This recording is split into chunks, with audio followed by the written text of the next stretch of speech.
29 তাৰিখৰ গৃহমন্ত্ৰী ডাঙৰীয়াৰ অসম ভ্ৰমণ গুৰুত্বপূৰ্ণ কাৰণ তাৰ 6 মাহ 7 মাহ পিছতে বিধানসভাৰ নিৰ্বাচন অনুষ্ঠিত হ'ব। পঞ্চায়তৰ প্ৰতিনিধিসকলক গৃহমন্ত্ৰী ডাঙৰীয়াই দিবলগীয়া ভাষণটোৱে স্বাভাৱিকভাৱে নিৰ্বাচনৰ প্ৰাক মুহূৰ্তত এটা গুৰুত্বপূৰ্ণ ভাষণ বুলি বিবেচিত হ'ব।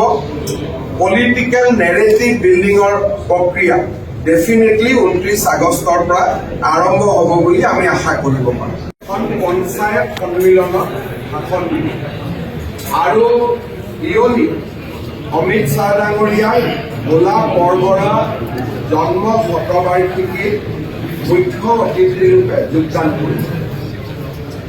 তদ্ৰুপ 8 ছেপ্টেম্বৰ তাৰিখে প্ৰধানমন্ত্ৰী নৰেন্দ্ৰ মোদী ডাঙৰীয়া নুমলীগড়লৈ আহিব আৰু দেশৰ প্ৰথমটো বায়' ৰিফাইনেৰী তেখেতে উদ্বোধন কৰিব। 4,000 কোটি টকা ব্যয়েৰে নিৰ্মাণ কৰা বায়' ৰিফাইনেৰীটো উদ্বোধনৰ কাৰণে প্ৰস্তুত হৈ উঠিছে। দুপৰীয়া মঙলদৈ তেখেতে গুৱাহাটী ৰিং ৰোডৰ আধাৰশিলা স্থাপন কৰিব। দৰং মেডিকেল কলেজৰ শিলান্যাস কৰিব। নাৰেংগী কুৰুৱা দলঙৰো আধাৰশিলা স্থাপন কৰিব।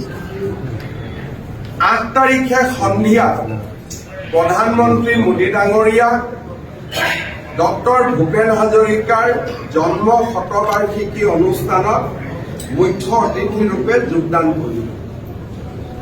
যদিও এই সভা প্ৰধানমন্ত্ৰীৰ প্ৰতিখন সভা চৰকাৰী সভা, অমিত শ্বাহ ডাঙৰীয়াৰ পঞ্চায়ত সন্মিলনখনক বাদ দি আন 2খন সভাই চৰকাৰী সভা, তথাপিতো এই 2টা ভ্ৰমণ সফল কৰি তোলাৰ বাবে ভাৰতীয় জনতা পাৰ্টীৰ সাংসদ, বিধায়ক আৰু আমাৰ ৰাজ্যিক আৰু জিলাৰ বিষয়ববীয়াসকলক লৈ আজি আমি এখন গুৰুত্বপূৰ্ণ সভাত ভাগ লওঁ।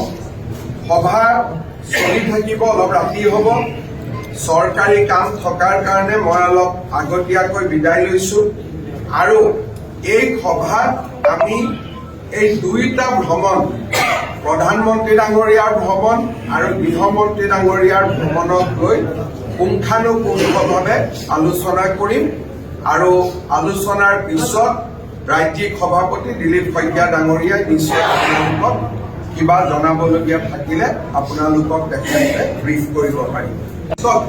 SIR আমাক এইকাৰণে লাগে যে প্ৰত্যেকজন মানুহৰ নামৰ বিপৰীতে আধাৰ নম্বৰ যদি থাকে তেতিয়াহ'লে এজন মানুহৰ নাম 2-3টা সমষ্টিত নাম সোমাব নোৱাৰে আৰু ইলেকশ্যন কমিশ্যনে সেইকাৰণে SIR আৰম্ভ কৰিছে আৰু বিজেপিয়ে SIRক সমৰ্থন কৰিছে, কিন্তু কংগ্ৰেছে বিৰোধিতা কৰিছে।